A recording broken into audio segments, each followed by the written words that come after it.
नमस्कार, आप देख रहे हैं FTM न्यूज हिंदी और मैं हूं आरती भट्ट। आरबीआई ने जारी किए बैंक लॉकर के नए नियम। अगर आप बैंक के लॉकर का इस्तेमाल करते हैं तो अब इसमें चुनिंदा सामान ही रख पाएंगे। भारतीय रिजर्व बैंक ने बैंक लॉकर से जुड़े नियमों में बदलाव किया है और बैंकों से भी नए अनुबंध करने को कहा है। जैसा कि हम में से कई लोग बैंक लॉकर का इस्तेमाल गहनों से लेकर जरूरी दस्तावेजों की सुरक्षा के लिए करते हैं। अगर आप भी बैंक में लॉकर रखते हैं या जल्दी ऐसा करने की योजना बना रहे हैं तो आपको इससे जुड़े नियमों के बारे में जान लेना चाहिए।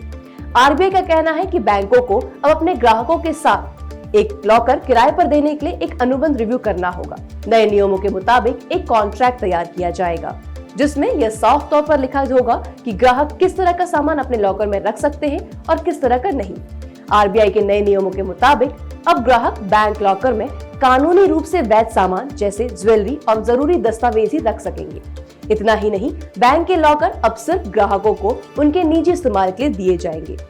आरबीआई के नए नियमों के अनुसार बैंक में मौजूदा लॉकर ग्राहकों के अनुबंध के नवीकरण के लिए स्टैम्प पेपर का खर्च बैंक वहन करेगा, जबकि अन्य ग्राहकों को बैंक लॉकर लेने पर स्टैम्प पेपर की कीमत चुकानी होगी। अब बात करते हैं कि आखिर किस तरह के सामानों को रखने पर प्रतिबद्ध है। आरबीआई के अनुसार कई लोग अपने बैंक पर लॉकर में ऐसी चीजें रखते हैं जो कानूनी रूप से वैध नहीं होती है। कई बार यह हानिकारक भी होती है।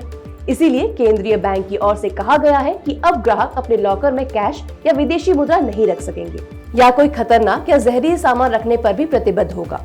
वहीं अगर बात करें बैंक और ग्राहक के बीच एग्रीमेंट की, तो इस एग्रीमेंट से बैंक को कई जिम्मेदारियों से राहत मिलेगी। उदाहरण के लिए बैंक लॉकर के पासवर्ड या चाबी के किसी भी दुरुपयोग या अवैध उपयोग के लिए बैंक जिम्मेदार नहीं होगा। इसकी जिम्मेदारी ग्राहक की ही होगी। वहीं ग्राहक को अपने सामान लॉकर में रखने का अधिकार होगा। बैंक को उसकी रक्षा करनी होगी और यदि बैंक ऐसा करने में विफल रहता है तो उसे समय समय पर उससे संबंधित नियमों के तहत ग्राहक को मुआवजा देना होगा।